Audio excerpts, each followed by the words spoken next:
Puerto Viejo is a melting pot of different cultures that have met in this particular part of the world. From the ancient cultures of the indigenous Bribri, the Cabecares, the Quecoldis, spiced up with the Afro-Caribbean culture from the people that moved to this area to start the banana plantations back in the 19th century. And lately, over the last few decades, people moving in from all over the world, Europeans, North Americans, Asians, people from the Mediterranean, all of them contributing to a very rich local cuisine here on what we nowadays justifiably can call the Chocolate Coast.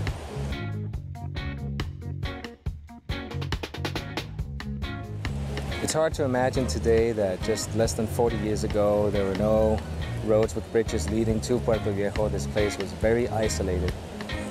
Less than 30 years ago is when electricity was laid in. And less than 20 years ago, the first phone lines came to the area. And it's not been more than 10 years, actually less than that, that the first internet was established in this area of Costa Rica. Now the area is very comfortable. It's a great haven for tourists and travelers alike. It's a big mix of surfers and backpackers and people searching for wellness.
Hi, I'm Doreen Pendgracs, and I'm from Matlock, Manitoba, Canada, which is an hour north of Winnipeg, right in the center of Canada. And I am a freelance writer. I've been writing for magazines and different sources for 21 years. My newest book is Chocolatour, A Quest for the World's Best Chocolate. I've been researching chocolate around the world for the past 5 years, and I published the first volume last year. It focuses primarily on Europe and the UK, but there is a chapter on growing regions. So in that volume, I've profiled Peru, Ecuador, and St. Lucia as cacao growing regions.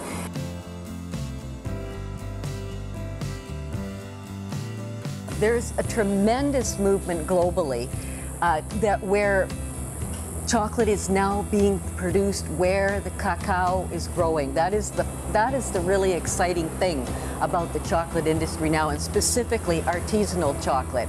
No longer is it being shipped thousands of miles by boat to Amsterdam, where it was distributed globally from there. Now it's being made right on the plantations where the cacao is growing.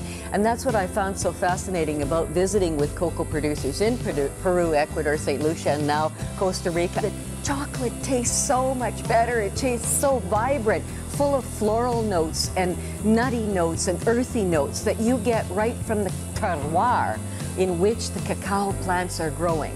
There's no comparison to eating chocolate that's been made from processed couverture that has been sitting for months in containers or sacks or whatever.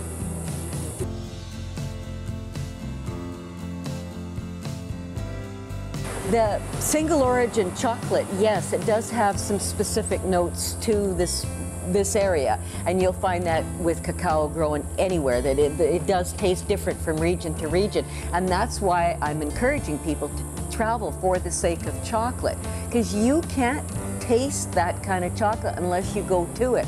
Now, fortunately, there are some bars that travel well, so you can order chocolate bars and they're shipped worldwide, and that's absolutely fantastic. But if you want to eat the fresh chocolate, the truffles, the bonbons, the handmade items that only have a shelf life of up to a month. Most of them are even less than a month. You've got to go to it to taste it. And that's why I'm encouraging people to travel the world for chocolate.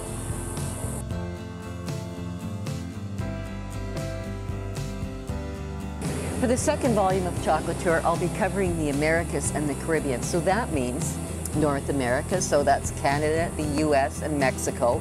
Then Central America, which is Costa Rica and the other Central American countries that are producing some good cacao. And then South America.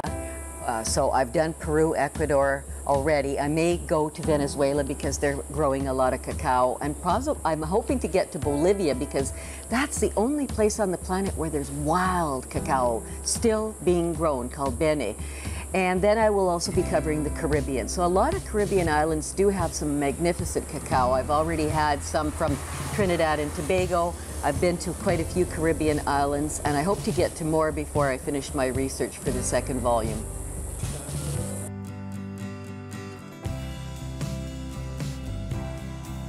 What I've really been surprised about through my research is how sensitive cacao is as a plant. It's really susceptible to disease. And so everywhere that I've gone, the farmers are facing different challenges in growing cacao.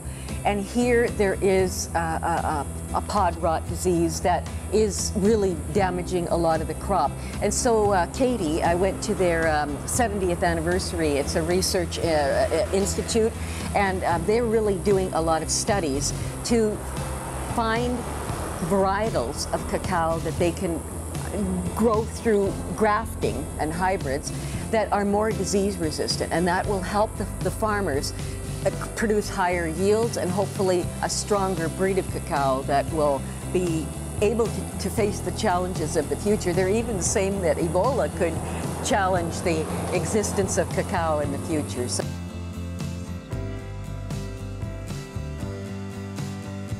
the interesting thing about growing cacao is that it must all be harvested by hand and processed by hand for the most part. There are certainly machines that can take care of some of it, but it's very labor intensive, which is why it's so expensive. But as well, there's been a real movement globally for consumers looking for organic chocolate. And because it's organically grown, it's often quite a bit more expensive. But what I've learned here in Costa Rica, there's two distinctly opposing views. Some of the producers are more about sustainable chocolate and others are more about organics.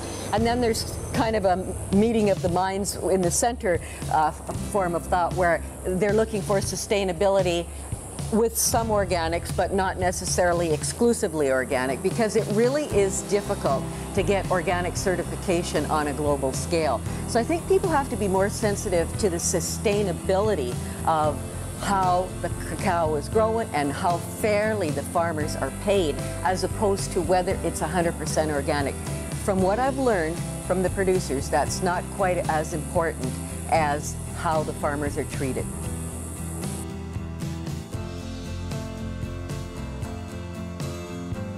I'll probably be releasing the second volume in 2016 because I still have a fair amount of research to do for that.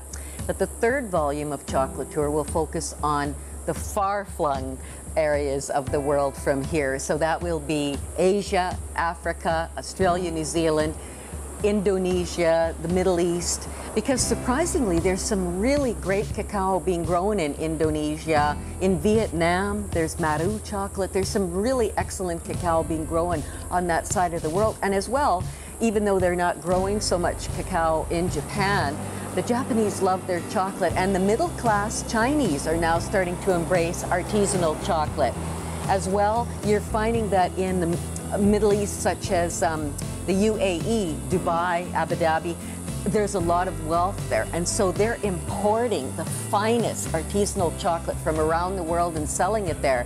So I'm going to be focusing on some of that in the third volume, including camel's milk chocolate, which is made exclusively in the UAE. And believe it or not, it's not that bad. I don't care for the straight milk chocolate one, but the dark chocolate where it's infused with almonds or dates or oranges is really, really good. So there's a lot of chocolate to be covered, and I probably won't release that one till 2018.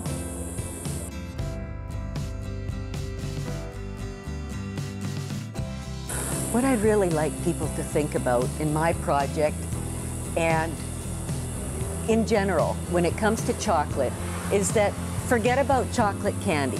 If you look at a chocolate bar or any kind of chocolate product and sugar is the #1 ingredient, put it down, don't eat it.